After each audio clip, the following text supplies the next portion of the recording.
Welcome back to Empowered Families. 星光家园. In our last episode, Joyce Moi shared a powerful perspective why we need to look beyond a child's behavior and truly understand their neurology. Today, we are taking that concept into the classroom and the living room. When the child struggles with reading, writing, and learning, our first instinct is usually to hire a tutor and make them practice more. But what if their brain isn't physically ready for that? Today, Joyce is back to talk to us about the two distinct but highly complementary concepts every parent should know.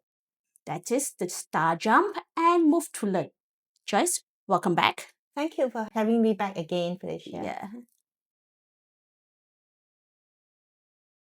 Let's clear up some definitions first, because the names can be a bit deceiving.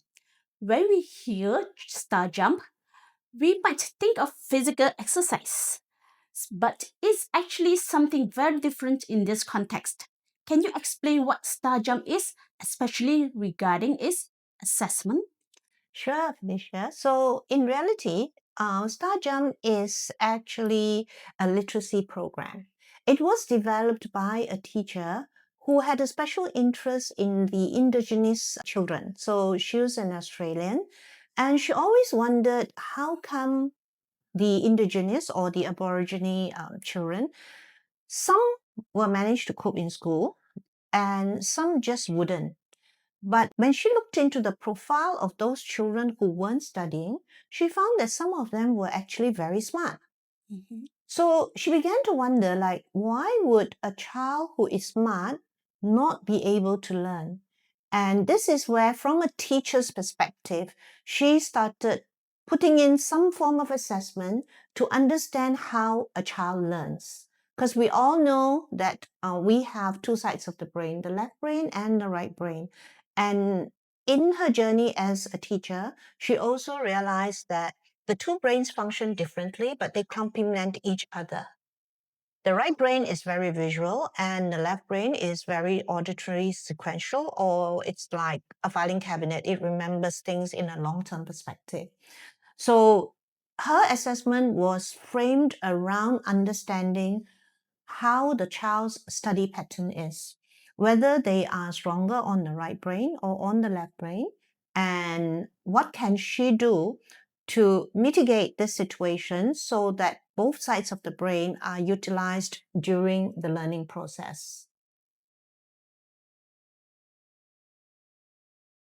So, Starjump assesses and addresses the academic and literacy side. But you often talk about how we can't just stop there. Where does Move to Learn come into picture? So this is something that I learned from the Starjump specialist herself. When she did her assessment and told me that Janet had visual processing problem and therefore that created her literacy issue, it solved the problem, and I was really amazed, and I said, you have such a wonderful program and I want to learn and see how I can support other children.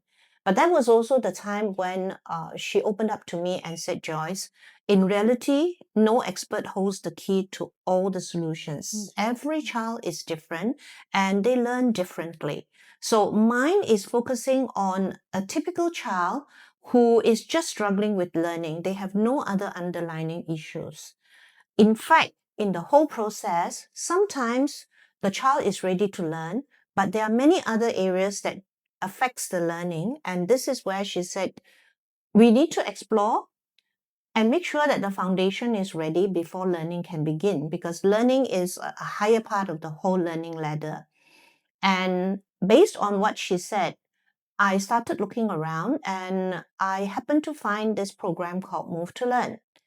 When I had the Move to Learn program, I did in fact approach back Starjump and said, does this complement or contradict you? Because in my journey, I wanted to have something that would really empower the parents, but also not confuse the parents. And since the Starjump method was really very visual, I wanted to make sure that I wasn't going like from left brain to right brain, and back to left brain and so on.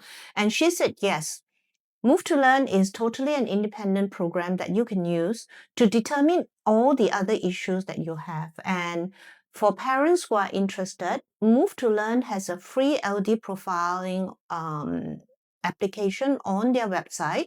It's very simple and it's free. You can just download it. So if you're interested, you can PM me and we will give you the link to the site. It actually assesses where the child is in all the spectrum that can affect learning, which goes from food, from your body, all the way down to your vision, your hearing, and also your organizational skills. So by completing this assessment on your own, it will give you an analysis of where the peaks are, and the peaks are the area that is holding back your child from progressing. If you address the peaks, that is the first stage. Mhm. Literacy is not in that part.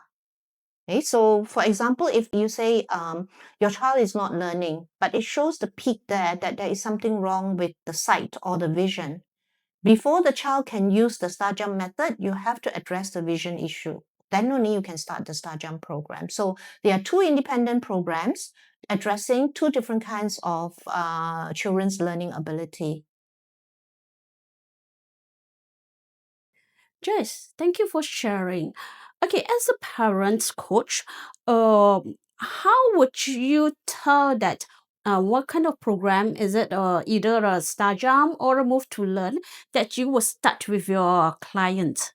Okay, is there any particular categories or criteria that you will look into for your before you decide? Yes, there is. It's essentially listening to the parents. When the parent comes to see me and say that they have a child who is struggling in school, I would ask them what are the issues.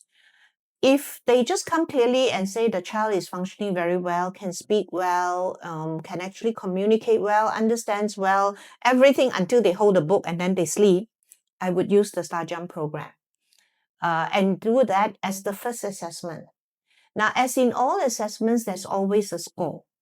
So if the score is inclined towards the end result, showing that the child learns more effectively visually, then I will use the Starjump program. Mhm. But if the inclination towards visual learning isn't there, or if the parent comes and tells me other things about the learning, saying that he's not learning because teachers are saying he cannot sit still, or he always forgets things, he can't actually listen properly, and things like that, then I would deem that it is more than learning. It is probably the foundation that has not been addressed. And Mhm. I will use the Move to Learn assessment, ask the parents to complete the Move to Learn assessment to find out where the spikes are and address those before we move on to Starjump. Some children will need Starjump on the literacy side to help them. Mhm. And surprisingly, some children, through the Move to Learn assessment, when you know exactly what is holding them back from learning and you address those basics, they can learn, and literacy does not become an issue for them anymore. Just thank you for sharing. So, from your explanation, we can see that Move to Learn is actually preparing the soil, and Starjump plants the seeds for literacy. If we only look at the academic behavior, like failing a spelling test, we miss the neurological root. We need to prepare their bodies to support their brains.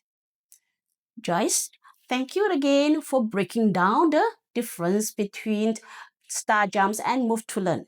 This gives parents a clear, actionable roadmap to support their kids. Thank you, Felicia, for having me, and I look forward to meeting our parents again. But just remember this: we need the body to be ready before the brain can follow. So do follow us in the coming episodes for more information.